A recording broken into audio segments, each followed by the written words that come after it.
নমস্কার দর্শকবৃন্দ, আমি অ্যাস্ট্রোলজি কোচ ডক্টর আর শাস্ত্রী রাজশাহী সকলকে আমার এই চ্যানেলে স্বাগত জানাই। দর্শকবৃন্দ, অনুষ্ঠান শুরুতে প্রথমে বলি ওং নমঃ শিবায়, ওং মা কামাখ্যায় নমঃ, ওং শ্রী শ্রী সিদ্ধিদাতা বাবা গণেশায় নমঃ এবং ওং গুরবে নমঃ। দর্শকবৃন্দ, একটি অ্যানাউন্সমেন্ট। আগামী 22 তারিখ থেকে শুরু হতে চলেছে অম্বাবচীর প্রীতি, একটা সুন্দর তিথি তিথি বা যোগ বা একটা শুভক্ষণ, শুভ অনুষ্ঠান, যেটি প্রতি বছর হয়ে থাকে এবং সেই রকম এই বছর অর্থাৎ 2025-ও হবে। এটি মা কামাখ্যা মন্দিরে অনুষ্ঠিত হয়।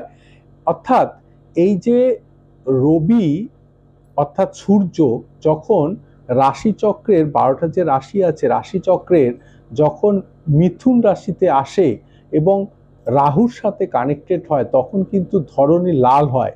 মা ধরণী মানে পৃথিবী মানে ঋতুমতী হন, তার ঋতুস্রাব হয় এবং এই সময় সকল দেবী মাতৃশক্তি রূপের যাদের আমরা পুজো পাঠ করে থাকি, হিন্দু শাস্ত্রে পুজো পাঠ হয়, কালী, মা দুর্গা, সরস্বতী, লক্ষ্মী, যত দেবী আছে মাতৃরূপে পুজো হয়, তারা ঋতুমতী হন, তারা তাদের ঋতুস্রাব হয় এবং এই সময় এই 3 দিন অর্থাৎ 22 তারিখে প্রবৃত্তি এবং 25 তারিখে নিবৃত্তি, প্রবৃত্তি এবং নিবৃত্তি, এই 3 দিন প্রত্যেকটি দেবীদের কিন্তু মন্দির বন্ধ থাকে, তাদেরকে লাল বস্ত্র বা লাল কাপড় দিয়ে ঢেকে দেওয়া হয় এবং তাদের পুজো পাঠ বন্ধ থাকে। কামাখ্যা মন্দিরেও কিন্তু তার ব্যতিক্রম নয়। কামাখ্যা মন্দিরে গর্ভগৃহ বন্ধ থাকে এই 3 দিন।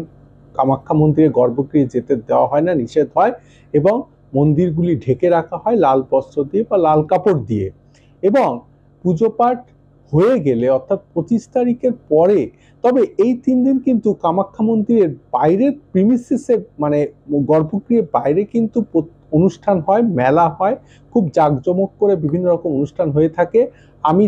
আমি প্রতি বছরই থাকি, এবছরও থাকবো। আপনারা আমার এই চ্যানেলে চোখ রাখবেন, সেখান থেকে লাইভ আপনাদের সমস্ত প্রোগ্রামকে দেখানো হবে, দেখানোর ব্যবস্থা করা হচ্ছে।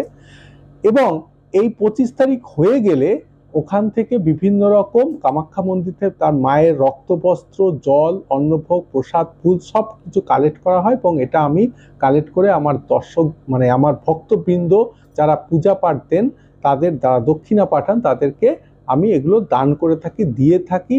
এবং এগুলি রাখলে বাড়িতে বিভিন্ন রকম বাস্তুদোষ, ভৌতিক সমস্যা, আর্থিক উন্নতি যাদের হচ্ছে না, মামলা মোকদ্দমা, পড়াশোনায় যারা হচ্ছে না বা বিভিন্ন রকম যাদের বিয়ে হচ্ছে না, সব সমস্যা কিন্তু সমাধান হয়ে থাকে এই মা কামাখ্যা মন্দিরে অম্বাবচী সময় পুজো পাঠ দিলে এবং তার জিনিসপত্র গ্রহণ করলে।